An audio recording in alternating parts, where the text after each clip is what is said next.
So anyway, the case cover just lifts off. Anyway, as you can see, this one does have a complete printer assembly, which, as I showed on the paper in the last video, apparently did work at some point in time. And this was actually fed through the printer, so the last time this was apparently used, it did work, apparently. So I don't know what happened to it, but let's take a look at these stepper motors, which is why I focused on that in this one.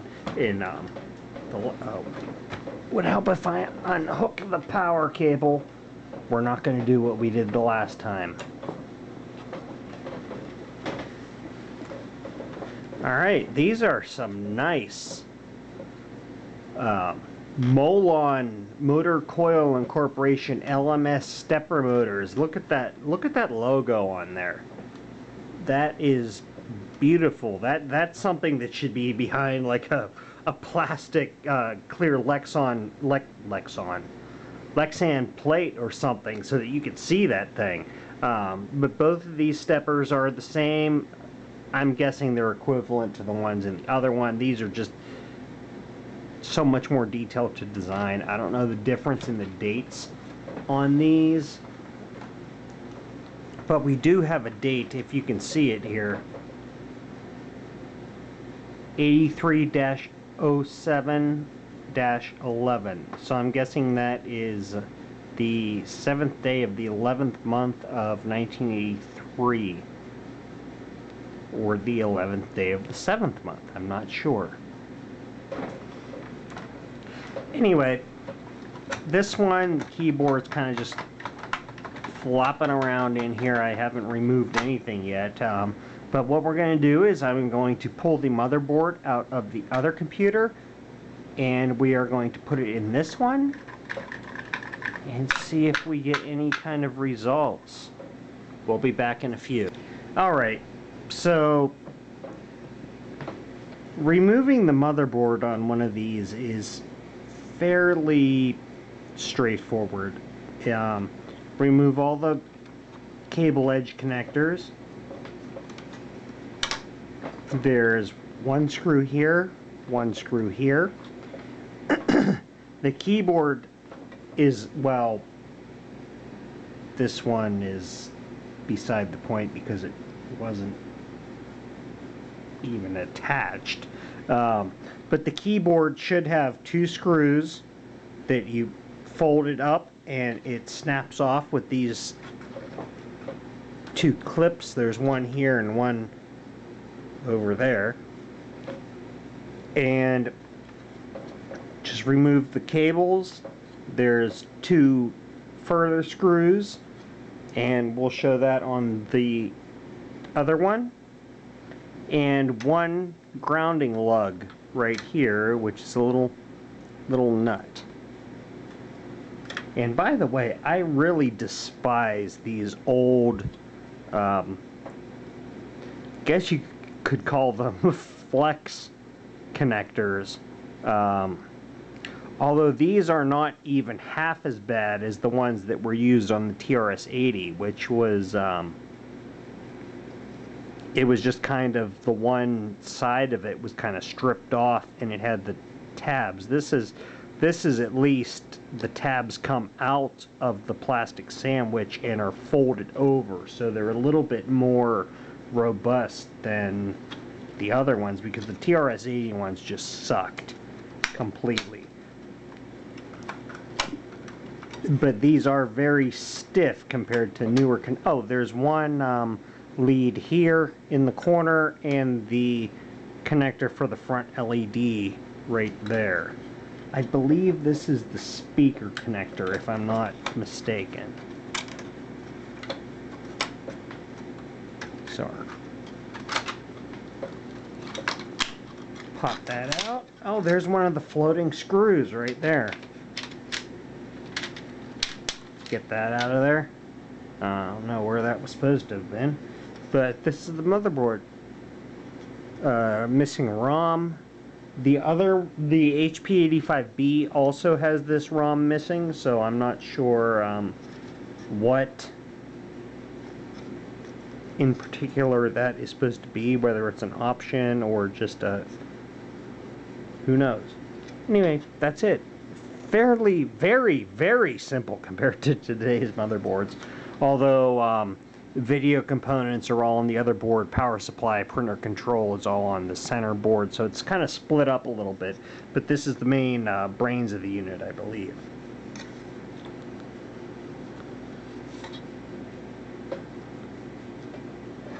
That's not going to focus on it. Can't see anything that I can call out as a processor, but I'm going to guess it is this one, which is labeled IM or 1MA80101 23163 Singapore. But all of these, this is the only one that is not an HP branded chip. All of the others have this little circle here that is branded as HP. So I'm assuming this is the processor. Back to the other one. Alright, now this is how they are supposed to open up and come apart. There are two screws in the back here that hold the two plastic keyboard supports in, and the keyboard can fold up, flip up like that, or be released simply by pushing in the two little plastic tabs like that. In reality, we shouldn't even have to remove the keyboard from the motherboard, but we're going to do that just for ease of access. So there's the keyboard, and as you can see, the keyboard has the two little plastic support slides right there, and a little blob of goo in the middle from there's some kind of glue in the corner there. Anyway, as you can see, we've already got the printer disconnected, and we'll pull out our other connectors here. I think, where's our other board? Yeah, we had everything except the keyboard connectors pulled out of that one. So we'll just go ahead and carefully remove all these.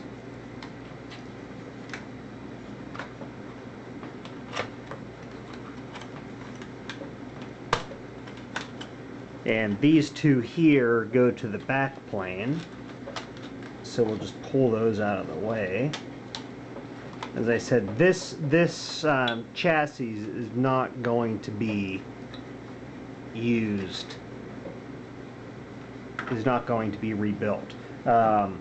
If I do decide to rebuild this particular one, it will be with a more modern computer, and I'll put some sort of either card reader in where the tape drive was, and a 4-inch thermal receipt printer or something, and figure out some sort of more modern monitor than this little, I think it is 4-inch or 5-inch CRT, black and white CRT. But if I can get one of them working, which hopefully I can, the other one will be pretty much parted out, and I will use the case to create something else. Anyway, those are the two screws that I just removed, are the two screws that I was talking about. And we've got to get our ground lug off of here, which unfortunately I don't have the proper size nut driver. So just break it loose with a, and this is actually a stud that's mounted on the board. So we'll just break it loose, remove the nut,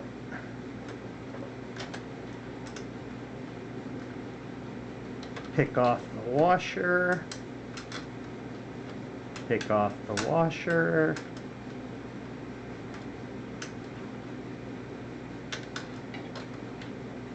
take off the washer.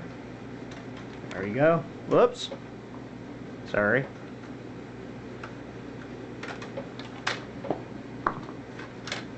It's the grounding strap. And we're free. Almost. There we go. Alright, now let's compare the two boards.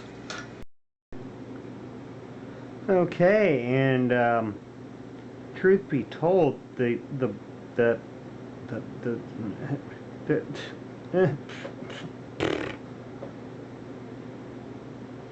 boards are the same. So I'm not exactly sure what exactly the difference was between the HP85 and the HP85B, unless this particular HP85 had been upgraded to an HP85B, which I doubt, simply because of the fact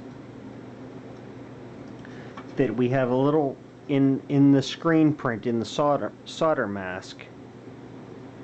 Probably can't read it, but you can see that little dull spot there. This is the one from the HP85. It's 24-83, which I'm presuming is a date code. This one here says 24-85. So these three chips are identical. This is the presumably older board.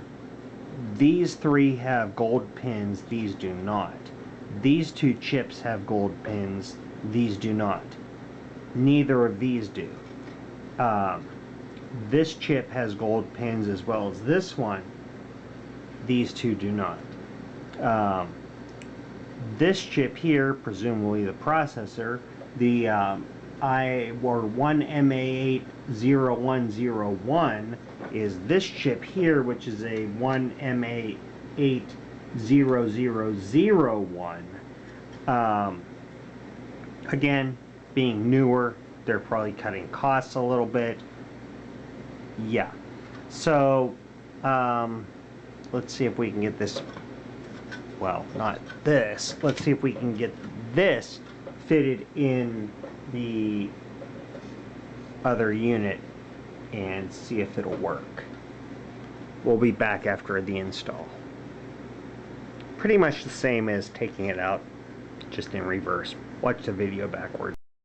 Alright, so I've got some unfortunate news here. Apparently, it seems that it might be possible that the motherboard was what blew in the other unit, because when I put the motherboard in this unit, it didn't immediately blow the fuse. However, when I flip it on and off, I get a slight whine and no lights flash.